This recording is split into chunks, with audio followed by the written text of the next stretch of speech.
संघर्षयोद्धा मनोज जरांगे पाटील हे संपूर्ण महाराष्ट्र पिंजून काढत असतानाच उस्मानाबाद धाराशिव येथे मनोज जरांगे पाटील यांना डॉक्टर बाबासाहेब आंबेडकर पुतळ्याजवळ पायऱ्या चढताना आणि उतरताना भयंकर त्रास होता आणि त्यांना खाली उतरताना भीमसैनिकाचा आधार घ्यावा लागला आणि मग ते खाली उतरले.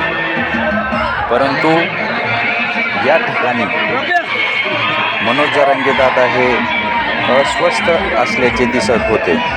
परंतु दुसऱ्या दिवशी 11 जुलै रोजी बीड येथे सभा चालू असताना सभेच्या ठिकाणी पोचल्याबरोबर मनोज जरांगे पाटील हे 4 फुटाच्या उभ्या असलेल्या बॅरिकेडवरून उडी मारताना आपणास दिसत आहेत.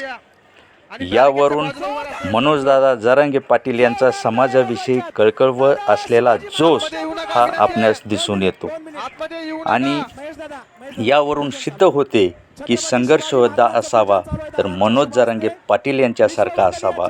जोश कायम. मी आप्पासाहेब शिरसाटे, झुंजार SC 37 न्यूज, उस्मानाबाद.